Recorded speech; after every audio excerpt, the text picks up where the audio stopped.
Welcome back to Namely 90s Minute. Every week we look back at a culturally relevant show, movie, or piece of pop culture that probably helps stoke the algorithm. This week, in honor of the reboot of Don't Tell Mom the Babysitter's Dead coming out, we're looking back at the original Don't Tell Mom the Babysitter's Dead.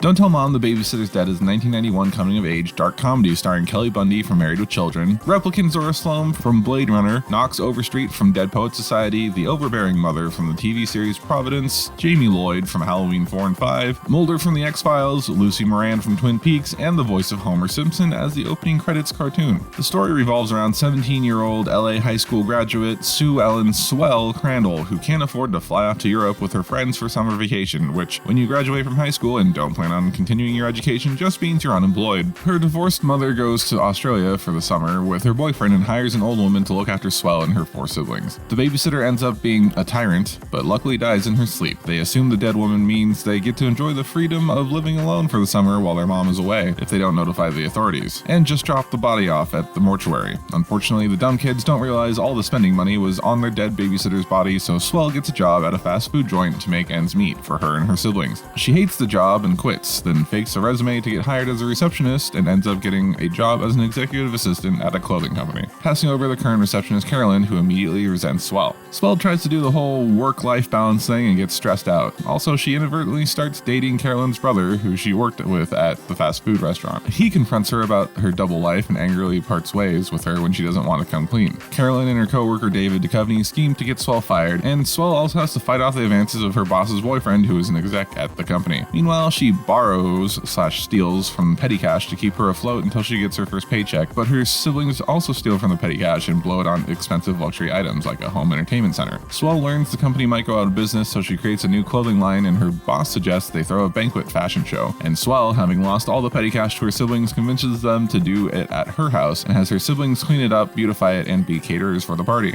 At the party, Swell outs her boss's philandering boyfriend, who gets dumped on the spot, and then Carolyn tries to out Swell by showing their boss Swell's driver's license. Their boss calls Carolyn a petty bitch and gets rid of her. The party is a success and the buyers are interested in the new line of clothing. When Carolyn's brother shows up to win Swell back, and Swell's mom returns from Australia, forcing Swell to come clean in front of everyone about all the lies. The boss says it's fine since Swell saved the company and offers her a job as her personal assistant, but Swell declines because now she wants to think about going to college, and then kisses her new boyfriend. The film ends on the babysitter's gravestone with 2 mortuary workers planning on heading to Vegas with the money they found on her body.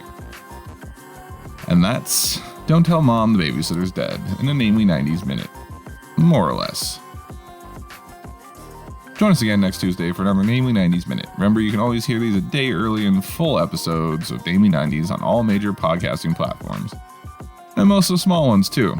Please subscribe and do all the other YouTube things. Bell ringing, share like a scribes, that sort of stuff, and we'll catch you next time.